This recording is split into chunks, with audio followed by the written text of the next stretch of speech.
옆 사람에게 한번 인사하겠습니다. 잘 오셨습니다. 다시 한번 인사하겠습니다. 감사합니다. 네. 미국에 있는 하버드 대학교와 예일 대학이라고 하는 세계 최고의 대학이 있습니다. 그 대학에서 교수로 지내시다가 어느 날 갑자기 그 모든 자리를 내려놓고 캐나다에 있는 장애인 공동체인 데이브레이크라는 그 공동체로 들어가셔서 일평생 장애인들을 섬기다가 1996년에 하나님의 부르심을 받은 64세의 젊은 나이에 부르심을 받은 헨리 나우엔이라는 분이 계십니다. 한국에 이분이 쓴 책들이 많이 번역이 되어서 우리 목회자들 뿐만이 아니고 우리 성도님들 가운데서도 좀 관심 있는 분들은 그 책을 많이 읽었으리라 생각을 합니다. 주로 영성에 관한 책을 쓰고 또 상담에 관한 책들을 이렇게 크게 두껍지는 않은데 아주 의미 있는 그런 책들을 많이 썼는데요.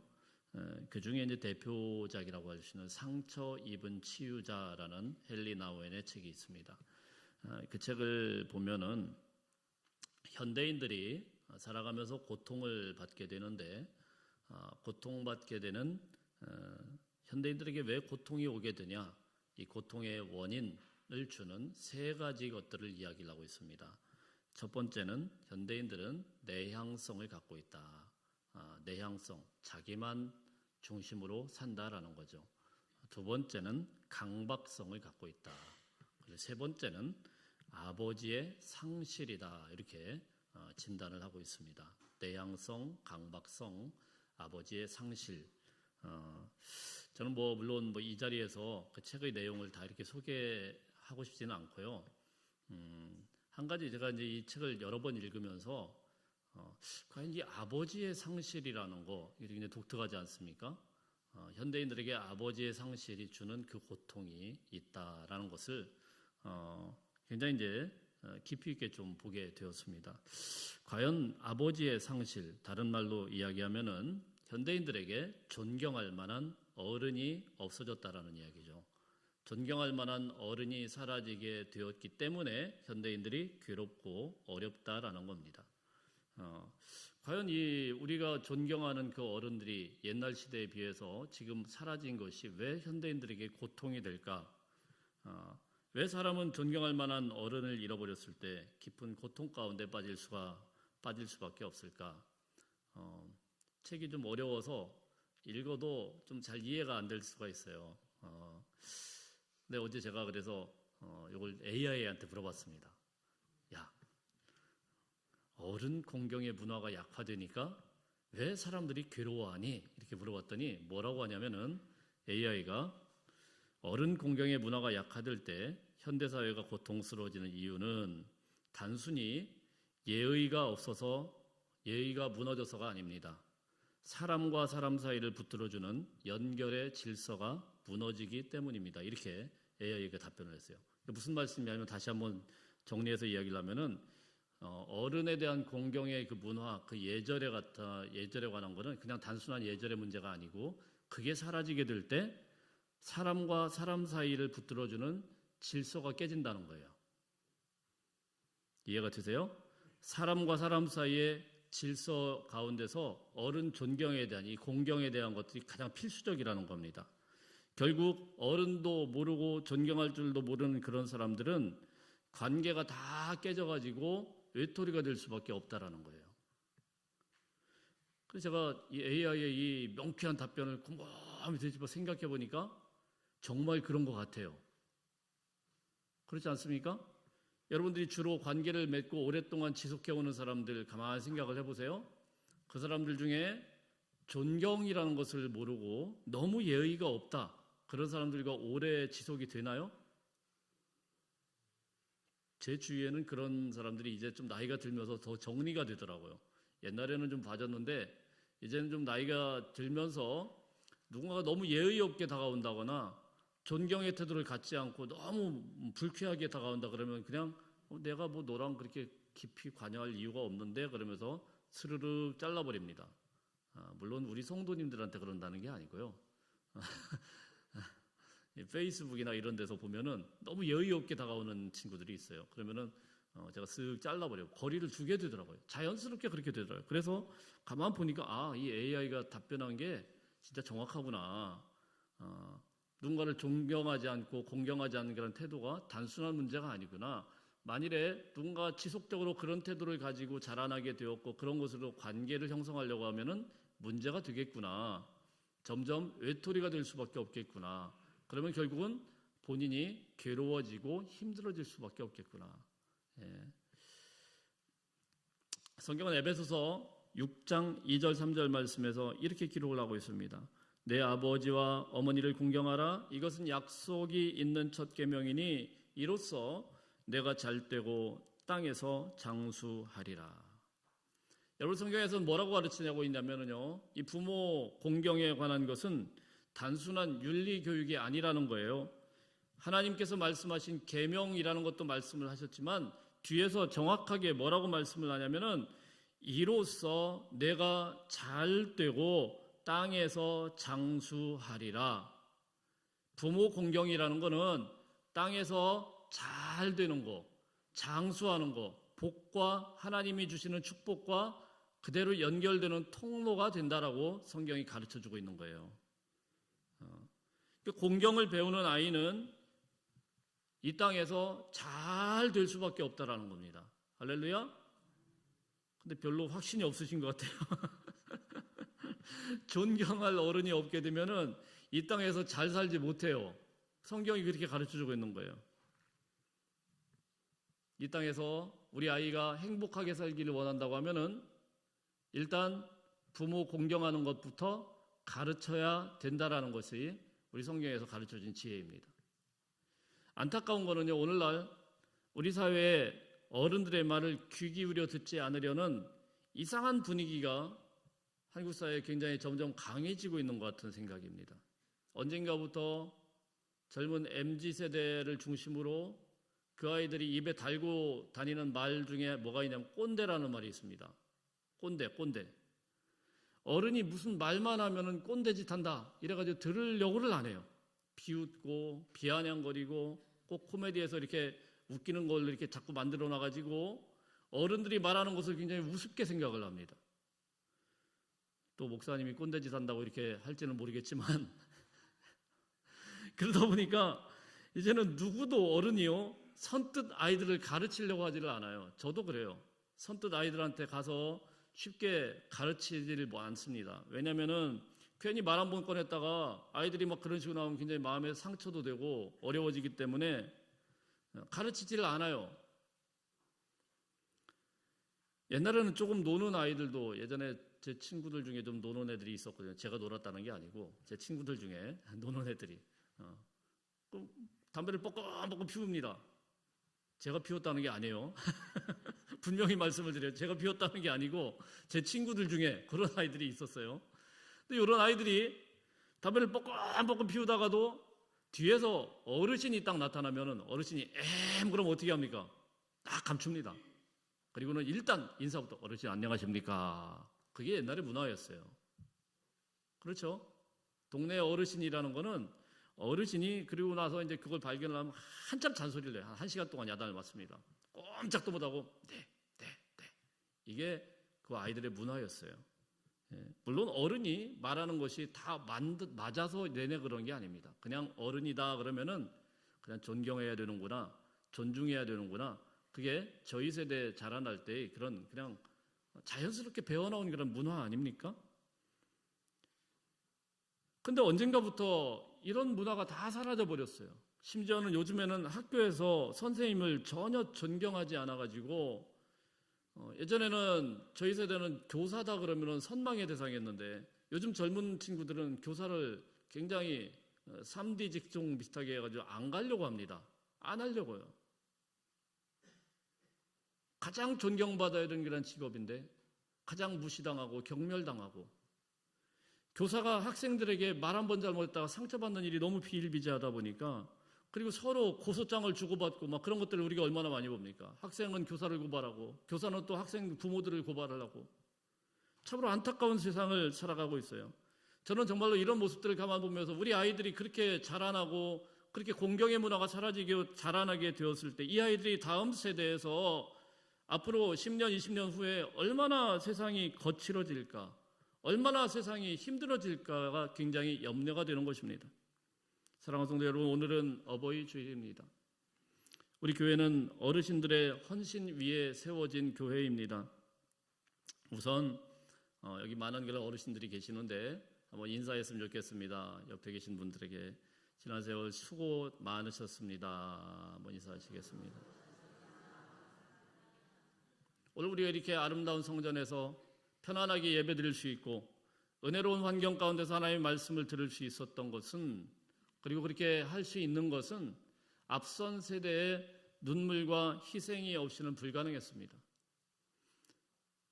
지난주에 저희 요즘 제 주중 사역 중에 가장 먼저는 뭐냐면요, 여기 잔디 깎고 풀 뽑고 나무 자르고 그래서 잔뜩 잘라놨어요. 그래서 다 버렸는데 그때 우리 부목사님하고 이제 같이 일을 하다가 부목사님이 그런 말씀을 하세요. 목사님, 그 외부에서 우리 교회를 보면 너무 아름답대요. 그리고 어디 가서 그렇게 했네요. 제가 가끔 산책하러 저기 높은 곳에 가는데 높은 곳에서 보면 너무 아름답대요. 요즘에 이게 또 주변 정리를 더 잘해놔가지고 꽃 필 때 이렇게 보면은 너무 예쁘대요. 그래서 나도 그렇게 생각한다. 나도 그렇게 생각한다. 다른 건 몰라도 주문진에서 우리 교회가 제일 아름답다고 생각한다. 맞습니까? 아름다워요, 실제로요. 예, 이런 위치, 이 위치가 너무 명당 자리 아닙니까? 명당이라는 말을 써야 되는지 모르겠지만 주문진이 문제가 아니고 우리 강동로에서 아마 가장 좋은 자리를 잡고 있는 그런 교회예요. 근데 여러분, 외부에서만 봐서 아름다운 교회가 아니고 저에게 내부적으로 조금 더 가까이서 보면은 더 아름답습니다. 교회 주차장에서부터 본당까지 쭉 꼬불꼬불 올라오는 그 길에 돌담길 다 보셨죠? 전 그 돌이 너무 예뻐가지고 어느 날 만작만작 거리는데 어떤 집사님이 쓱 오시더니, 목사님 이거 어떻게 쌓았는지 아세요? 그러더라고요. 제가 알 게 뭐예요? 그 스토리를 이야기를 합니다. 소금강에서 리어커에다가 돌을 지고 가지고 와가지고 하나하나 쌓으신 거래요. 우리 성도님들이. 놀랄 노자였어요. 제가 그 소식을 듣고 이야, 정말 대단하시구나. 예. 여러분, 그렇게 우리 교회가 세워졌어요. 그분들 중 이미 상당수는 하나님의 부르심을 받고 천국에 가 계시고, 또 여기에 계신 우리 어른들 중에 그때 실제로 같이 동참하고 땀을 흘렸던 어른들이 같이 계십니다. 여러분의 손때와 눈물이 이 예배당 곳곳에 흔적처럼 남아 있습니다. 제가 원로 목사님을 가끔 뵈러 가면은 원로 목사님이 늘 들려주시는 이야기가 있어요. 본인은 성도님들의 기도 덕분에 목회를 했대요. 이게 무슨 말씀인가 했더니, 본인이 기도도 열심히 하시긴 하셨지만 사택이 지금과 구조가 좀 달랐나 봐요. 예전 사택에 있을 때 가만히 방바닥에 이렇게 귀를 기울이면은 밑에서 기도하는 소리가 올라온대요. 그렇게 가만히 누워서 주무시려고 그러면은 우리 권사님들, 집사님들이 뭐 계속 기도하는 그 소리가 들렸대요. 그거 듣고 쭉 지냈대요. 그래서 우리 교회가 좀 어려운 점이 있었지만은 그 은혜롭게 지금까지 오게 되었다, 이런 말씀을 계속 들려주셨습니다. 지금도 제가 알기로는 우리 권사님들 중에 한 달에 한 번씩, 한 달에 일주일을 지금 소예배실에서 주무시면서 철야하면서 기도하시는 권사님들이 지금도 계십니다. 저희 교회 1년에 한 번씩 고난주간 특별 새벽 기도회를 하는데요. 유일하죠. 특별 새벽 기도는 딱 그것만 하니까. 그때는 이제 밑에가 좀 좁으니까 본당을 사용을 해서 기도를 하지 않습니까? 얼마 전에 저희가 끝났는데, 그럼 이제 본당을 또 문을 열어야 되잖아요. 밑에는 열려 있지만. 그래서 제가 한 새벽 3시 반쯤에 문을 열어놨거든요. 3시 반이면 5시에 예배니까 1시간 반 정도니까 저는 이제 이 정도면 충분하겠다고 문을 딱 열어놓습니다. 어느 날 한 권사님이 오시더니 저에게 그렇게 말씀을 하세요. 목사님, 언제 문을 열어요? 이렇게 말씀을 해요. 무슨 말씀이냐면은 제가 가만 보니까 저는 3시 30분이면 1시간 반이면 충분하다 이렇게 생각을 했는데 그 권사님은 평생 그 이전부터 오셔가지고 계속 한 2시간씩 3시간씩 새벽에 기도하시던 권사님인 거예요. 제가 그걸 생각을 못한 거예요. 일평생 그렇게 기도하셨어요. 사랑하는 성도 여러분, 이런 어른들의 기도가 있었기에 우리 교회가 여기까지 온 것입니다.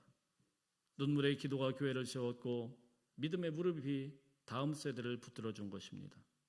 저는 이런 이야기들을 쭉 들을 때마다 목회자로서 너무너무 마음이 뜨거워지는 거예요. 그래서 우리 교회가 좀 어려움이 있긴 했지만 그 모든 것들을 든든하게 극복할 수 있었구나. 2026년을 맞아서 이제 우리 교회가 1956년에 시작이 되었으니까 이제 70년이 되었습니다. 그 긴 세월 동안에 얼마나 많은 성도들의 눈물이 이 기도의 자리에 뿌려졌겠습니까? 우리가 어른들을 공경해야 하는 이유는 다른 거 다 제쳐두고 그분들의 헌신과 눈물 없이는 이 교회가 세워질 수도 없었고 지금까지도 올 수 없었다라는 것입니다. 사랑하는 성도 여러분, 세상에 많은 것들을 우리가 잊어버립니다. 사람들은 업적을 기억하고 성공을 기억합니다. 그러나 하나님은 전혀 다른 것들을 기억하고 담아두신다라고 말씀을 하고 있습니다. 하나님은 믿음으로 살아낸 그 믿음의 흔적들을 기억하고 계십니다. 눈물로 기도한 사람을 우리 하나님은 그 눈물을 기억하고 계시고요. 끝까지 예배 자리를 지켰던 그 성실함을 하나님은 담아두고 계신다는 사실입니다. 오늘 본문에서 바울은 디모데를 향해서 이렇게 이야기를 하는데요. 5절 말씀 함께 읽어보겠습니다. 5절 말씀 시작. 이는 내 속에 거짓이 없는 믿음이 있음을 생각함이라. 이 믿음은 먼저 내 외조모 로이스와 내 어머니 유니게 속에 있더니 내 속에도 있는 줄을 확신하노라. 바울이 디모데에게서 한 가지를 봤습니다.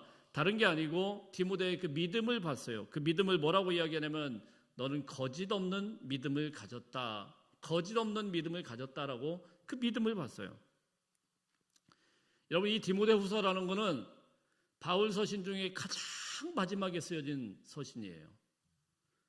이 서신을 쓰고 바로 한 1, 2년 후에 바울은 순교를 당하게 됩니다. 로마 감옥에 2번째로 투옥이 됐어요. 자신의 시대가 이제 다 끝났다라는 것을 사도 바울도 잘 알고 있습니다. 그래서 이제 바울이 죽기 전에 자기가 그렇게 열심히 땀을 흘리고 목숨처럼 아꼈던 그러한 교회, 주님의 몸된 교회를 누군가에게 부탁을 해야 되는데 그때 떠오르는 딱 한 사람, 그게 바로 디모데였어요.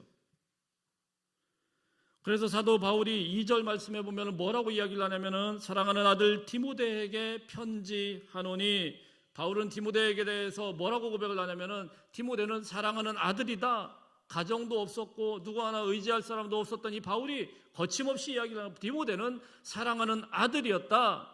그 정도로 디모데를 신뢰했습니다. 이제 눈을 감더라도 하나님의 부르심을 받더라도 디모데에게 모든 것들 다 이양해도 전혀 문제가 없고 손색이 없다라고 바울은 이제 마음에 든 거예요. 그런데 디모데가 여기서 무엇을 이야기합니까? 디모데 너는 참 재능이 많아, 이런 이야기하지 않아요. 디모데 너는 정말 능력이 대단한 사람이야, 이런 이야기하지 않아요. 너는 성령 충만한 사람이야, 이런 거 이야기하지 않아요. 디모데 너는 성공할 거야, 이런 말하지 않습니다. 딱 한 가지만 이야기합니다.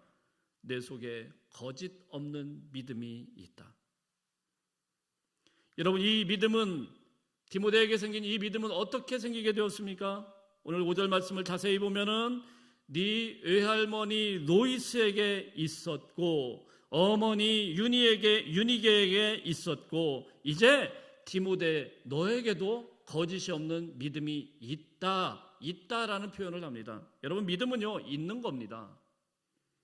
어디서 학습하고 배워가지고 공부해가지고 믿음을 자격증 따듯이 따는 게 아니에요. 믿음은 있는 거예요.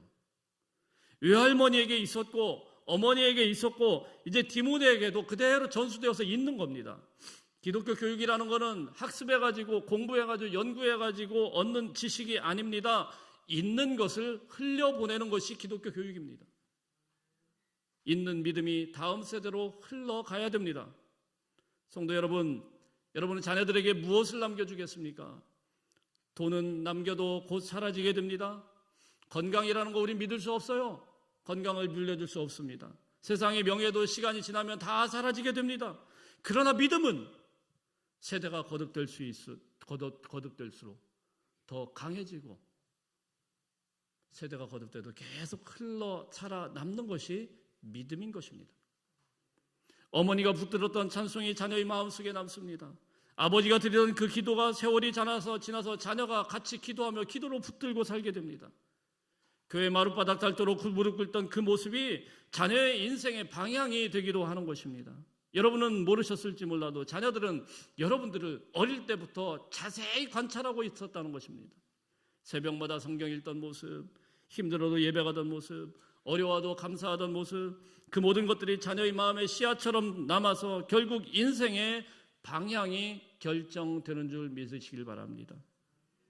믿음에 있어서 우리 사랑하는 자녀들에게 기억되고 존경받는 어른들이 되시기를 주의 이름으로 축복합니다. 두 번째로 하나님은 무엇을 기억합니까? 눈물을 기억하십니다.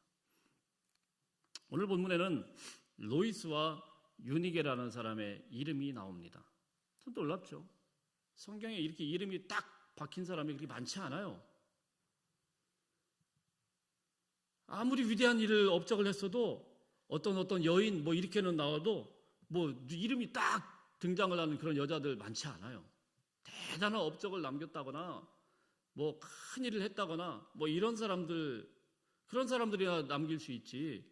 그러나 로이스와 유니게 아무 설명도 없습니다. 로이스와 유니게 그들의 이름이 기록된 이유가 무엇입니까? 권력이 있었기 때문입니까? 돈이 많았기 때문입니까? 아닙니다. 믿음이라는 거예요. 믿음. 디모데에게 물려줄 그 믿음이 그들에게 있었다. 이게 끝입니다. 여기 외에는 이들의 이름이 나온 데가 없어요. 그런데 여러분, 우리가 조금 더 성경을 자세히 보면은 이 로이스와 유니게가 어떤 사람이었는지, 그들의 믿음이 얼마나 위대한 사람인지를 우리가 추론해 볼 수가 있는데요. 사도행전 말씀에 보면은 디모데의 고향이 루스드라라는 아주 작은 도시입니다. 루스드라는 어디냐면은 바울이 1차 선교 여행을 하다 올라가다가 산골짜기 작은 동네까지 가게 됐어요. 유태인 하나도 없고 그리고 아무도 모르는 그곳에 갔다가요, 진짜 죽도록 얻어맞았습니다. 돌에 맞았어요. 돌을 얼마나 두들겨 맞았는지 그냥 완전 시체처럼 완전 뻗어버린 겁니다. 그래서 이 바울을 갖다가 루스드라에서 어떻게 하냐면 죽었구나, 툭툭 쳐보고 죽었구나 그래가지고 사람들이 바울이 시체인 줄 알고 성 밖에다 갖다 버려버렸어요. 돌에 맞아 피투성이가 져가지고 완전히 죽었다고 생각을 하고 있을 때 기적적으로 다시 살아나서 주님의 일을 했는데 그 동네가 바로 루스드라입니다.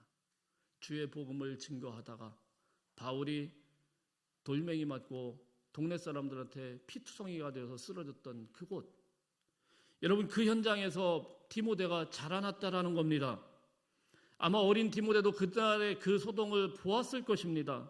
그의 어머니 유니게와 외조모 로이스는 당연히 보았겠죠. 사람들은 이야기할 겁니다. 야, 주님의 복음을 전하다가 바울처럼 두들겨 맞아. 바울처럼 죽을 수 있어. 저 사람 따라가다 보면 너는 위험한 거야. 복음 전하다가 큰일 난다. 괜히 엮이지 마라. 아마 동네 사람들 다 말렸을 거예요. 그런데 그의 어머니, 할머니는 전혀 달랐습니다. 그들은 돌 맞아 피 흘리는 바울을 보면서도 복음을 포기하지 않았어요. 오히려 그 복음을 더 강하게 붙들었습니다. 이것이 여러분 진짜 믿음입니다. 편안할 때 믿는 믿음이 진짜 아니에요. 손에 안 볼 때 믿는 믿음은 진짜가 아니에요. 고난 속에도 핍박 속에도 붙드는 그 복음이 진짜 복음이고 믿음인 것입니다. 특별히 이 어머니 유니게는요, 가정 환경이 믿음 생활하기에 그렇게 녹록지 않았어요. 왜냐하면 동네도 그렇지만은 남편이 헬라인으로 되어 있거든요. 디모데의 아버지가 헬라 사람이거든요. 하나님 안 믿어요. 믿지 않는 가정이에요. 그리고 옛날에는 남편들이 모든 권한을 다 갖고 있습니다. 가정폭력이 비일비재하고 이 남편들이 자기 멋대로 사는 이 로마 그 시대 때 신앙적으로 완전히 다른 방향에서 남편은 다른 신을 섬기고 그 가운데서 믿음을 지킨다라는 것이 얼마나 어려웠겠습니까?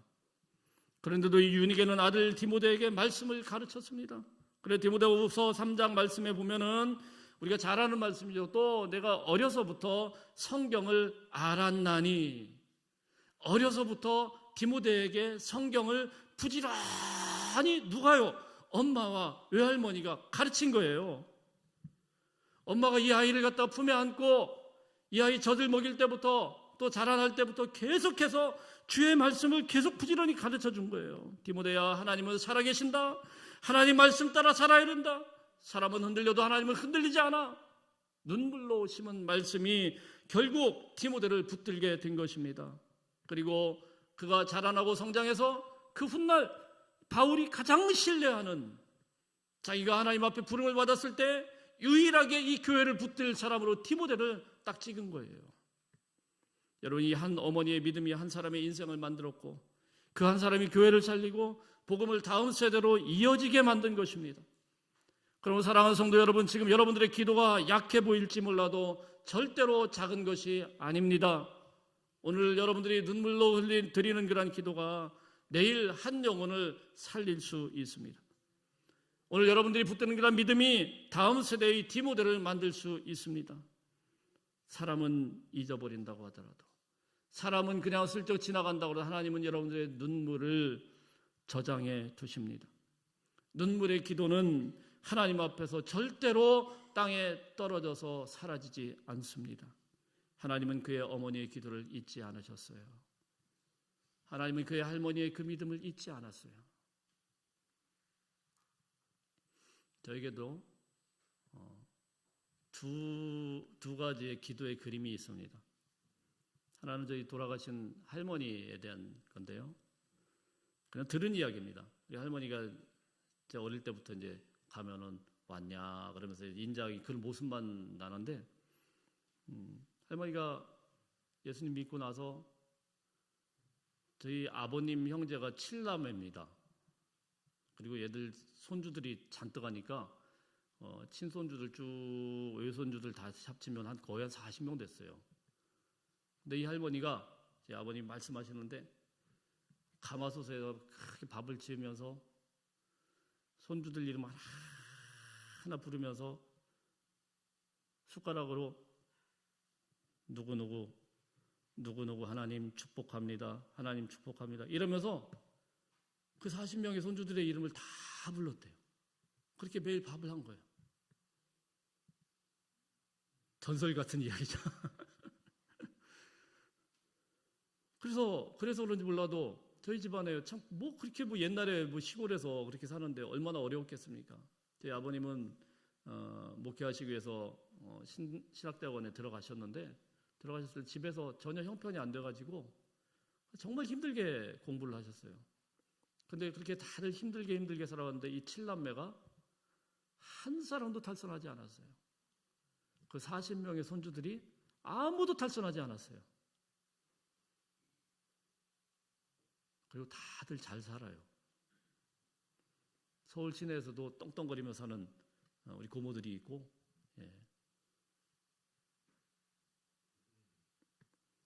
또 한 가지 그림은요, 저희 아버지에 대한 그 모습입니다. 아버지는 제가 직접 봤죠. 아버지가 목회하시는 목회를 제가 한마디로 요약하라고 하면 그냥 기도의 목회입니다. 새벽 2시면은 항상 어김없이 문을 열고 제일 앞서서 기도의 자리로 가셨어요. 그래서 이 강대상 뒤에는 큰 방석이 하나 있었는데 거기에 그냥 앉아가지고 주여 그러면서 시작을 합니다. 그럼 이제 새벽 예배 시간 전까지 그렇게 기도를 하시고 또 설교를 하시고 나서 또 주여 그렇게 한 8시나 되면 그때 돌아오십니다. 평생 그렇게 목회를 하셨어요. 저는 그 모습을 어릴 때부터 쭉 보고 자라났습니다. 그렇게 목회를 하셨는데 참 어려운 교회들 갔거든요.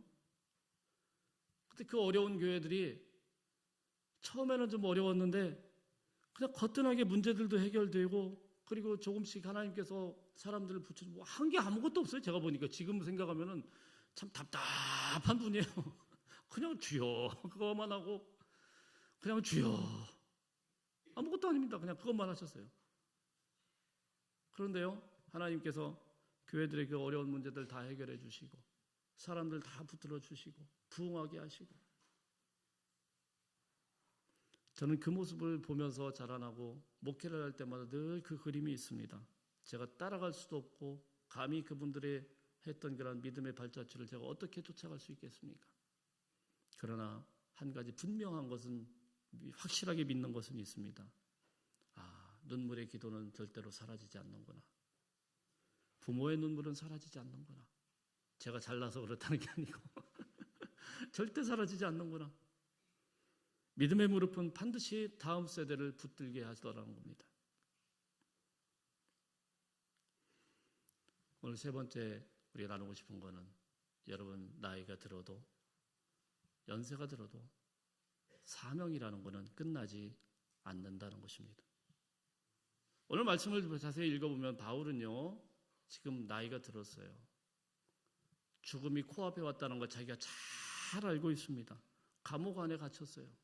차가운 그 감옥 바닥에 앉아가지고 죽음을 기다리고 있을 때 바울이 할 수 있는 게 뭐가 있겠습니까? 죽음을 가만히 막연히 기다리고, 이제 다 끝났구나, 이제 내 인생 돌아봐야 되겠구나, 잘 이러질 않았어요. 바울은 그때 마지막 사명을 다해서 디모데를 부른 것입니다. 왜 그렇습니까? 믿음이 이어져야 되고 그에게 또한 사명을 고취시켜야 되는 그런 사명이 또 있었던 거죠. 사랑하는 성도 여러분, 바울은 한 청년을 그냥 키우고자 한 것이 아니고 자신이 일평생 섬기고 일평생 한 곳만을 바라보았던 그 믿음이 다음 세대에 반드시 이어지고 넘어가야 된다는 거예요. 여러분 생각해 보세요. 디모데에게 안에는 세 사람의 믿음이 흐르고 있어요. 의조모 로이스의 믿음, 어머니 유니게의 믿음, 그리고 영적인 아버지 바울의 믿음.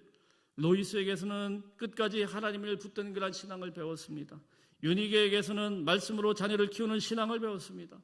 그리고 바울에게서는 복음을 위해서 목숨까지 드리는 그런 신앙을 디모데가 다 배웠어요. 디모데는 그 모든 믿음을 이어받은 믿음의 수혜자였습니다. 그래서 바울은 죽음을 앞두고 디모데에게 거침없이 말을 합니다. 너는 말씀을 전파하라. 때를 얻든지 못 얻든지 항상 힘쓰라. 고난을 받으라. 복음 전도자의 일을 하라. 거침없이 사명을 고취시켰어요. 왜 그런 말을 합니까? 나의 시대는 이제 끝나가고 있다는 거예요. 이제 디모데가 이어받아야 된다는 거예요. 여러분, 교회는 건물로 이어지지 않습니다. 믿음으로 이어집니다. 여러분의 가문에서도 여러분들은 거침없이 그런 말을 할 수 있는 믿음의 사람들 다 되시기를 바랍니다. 억지로 할 수 있는 게 아니에요. 너는 거침없이 고난을 받아라. 누가 할 수 있겠습니까? 고난이 올 때는 내가 다 책임져 줄게, 이게 아니에요. 여러분, 고난 못 책임져줘요. 이 아이들이 걸어갈 때 살아가는 그런 현장에서 앞으로 10년, 20년 동안 계속 살아가는 그 삶의 자리마다 고난이 있을 거예요. 어려움이 있을 거예요. 그거 어떻게 우리가 책임질 수 있겠습니까? 고난 받으라는 거예요. 고난 받으라. 무엇으로? 믿음으로. 부모가 걸어왔던 그 길, 부모가 그렇게 지켜왔던 그 예수에 대한 그런 사명과 그 믿음으로 고난이 올 때 피하지 말고 당당히 걸어가라. 초대교회 역사를 보면은요, 바울이 순교한 이후에 디모데는 에베소 교회를 중심으로 끝까지 목회하며 교회를 섬긴 사람으로 나타나고 있습니다. 거짓 가르침이 초대교회를 흔들 때에도, 핍박 때문에 성도들이 두려워하고 수많은 사람이 죽임을 당할 때에도, 복음을 전하는 일이 굉장히 위험한 그런 순간에서도 디모데는요, 도망가지 않습니다. 어떻게 그럴 수 있었겠습니까? 그 안에 로이스의, 외할머니 로이스의 눈물이 있었기 때문입니다. 그 안에 유니게의, 어머니 유니게의 기도가 있었기 때문입니다. 그리고 바울의 그 복음, 너는 때를 얻든지 못 얻든지 말씀을 전파하라. 이 복음의 말씀이 심겨져 있었기 때문입니다. 어렸을 때부터 들었던 그런 말씀, 어머니 무릎 곁에서 배운 기도, 바울과 함께 다니며 보았던 복음의 헌신, 그 모든 것들이 디모데 안에서 하나의 믿음으로 남게 된 것입니다. 여러분, 믿음은 말로만 전해지지 않습니다. 삶으로 전해지게 됩니다. 로이스는 살아내는 믿음을 보여주었고 주었고, 유니게는 가정에서 믿음을 가르쳤고, 바울은 목숨 걸고 복음을 증언했습니다. 그리고 디모데는 그 믿음을 이어받아서 주님의 몸된 교회를 지키는 훌륭한 믿음의 사람이 되었던 것입니다. 사랑하는 성도 여러분, 나이가 들었다고, 늙었다고 사명이 끝난 것은 아닙니다. 오히려 남아있는 시간 속에서 여러분의 분명한 사명이 있습니다. 무슨 사명입니까? 여러분이 일평생 믿어왔던 그 믿음, 그 흔적만 남기는 것이 아니라 아이들에게 심어야 됩니다. 나에게 있는 믿음이 우리 아이에게도 있도록, 내가 일평생 보아왔던 하나님이 우리 아이에게도 같이 보아질 수 있도록 부지런히 심고 전수해야 되는 것입니다. 돈보다 귀한 믿음이고, 건강보다 귀한 믿음이고, 세상보다 성공보다도 훨씬 더 귀한 것이 믿음인 것입니다. 여러분 가운데는 이런 생각하는 분도 계실 거예요. 이제 다 됐다, 다 끝났다, 나 할 만큼 다 했다. 아닙니다. 안 끝났습니다, 여러분. 기도하는 어르신 한 분이 교회를 살립니다. 믿음 지키는 어르신 한 분이 가정을 붙듭니다. 예배의 자리를 지키는 어르신 한 분이 다음 세대의 본이 됩니다. 여러분, 지금도 다음 세대가 바라보는 살아있는 성경입니다. 여러분의 뒷모습이 자녀들에게 신앙의 교과서가 됩니다. 여러분이 걸어온 세월 자체가 간증거리고 믿음의 역사인 것입니다. 어느 날 여러분이 하나님 앞에 부름을 받을 때 우리 자녀들의 입술을 통하여서 꼰대였다 이런 거 에이 꼰대 자기가 이런 소리 들으면 안 되잖아요. 우리 할머니가 그렇게 일평생 눈물을 흘리며 기도했던 그 하나님이 누구실까? 궁금증이 있어야 되지 않겠습니까? 우리 어머니 아버지가 그렇게 일평생 동안 목숨 걸고 예배의 자리를 지켰는데 도대체 그 예배라는 것이 어떤 것인가? 그 아이들에게 강력하게 심어져야 되지 않겠습니까? 사랑하는 성도 여러분, 세상은 나이가 들면 쓸모없다고 말할지 모릅니다. 그러나 하나님은 나이와 상관없이 나는 너의 믿음을 내가 기억한다. 로이스의 이름을 기억하셨던 그 하나님께서 여러분들의 이름도 기억하실 줄 믿습니다. 여러분이 드린 그런 새벽 기도를 기억하시고요, 눈물의 헌신을 기억하시고, 아무도 모르게 말씀을 붙들고 수많은 세월 동안 씨름하며 외롭게 지냈던 그 모든 시간들을 우리 하나님은 기억하고 계십니다. 그리고 언젠가 여러분들이 자녀와 손주들이 이렇게 말하게 될 것입니다. 우리 어머니 하나님이 나의 하나님이 되었습니다. 우리 아버지의 믿음이 나를 살렸습니다. 이 각박한 세상에서 우리 어머니가 남겨주신 이 믿음의 유산 때문에 나는 행복합니다. 끝까지 믿음을 놓지 않고 믿음의 가문들이 대를 이어서 하나님 앞에 영광 돌리는 귀한 가정들 다 되시기를 주의 이름으로 축복합니다. 기도하겠습니다. 사랑의 아버지 하나님, 오늘 어버이 주일에 믿음의 귀한 유산을 다시 기억나게 하시니 감사합니다. 눈물로 기도하며 믿음을 지켜온 우리 믿음의 어른들을 축복하여 주시고 그들의 헌신과 기도를 하나님께서 기억하여 주옵소서. 우리도 다음 세대의 믿음을 흘려보내는 삶을 살게 하시고 자녀들과 손주들이 부모의 믿음을 이어서 하나님을 붙드는 세대가 되게 하여 주옵소서. 끝까지 믿음을 지키고 기도의 자리를 놓지 않는 우리 모두가 되게 하시고 하나님께 기억된 믿음이 다음 세대 가운데 다시 살아나게 하옵소서. 예수님의 이름으로 기도하옵나이다. 아멘.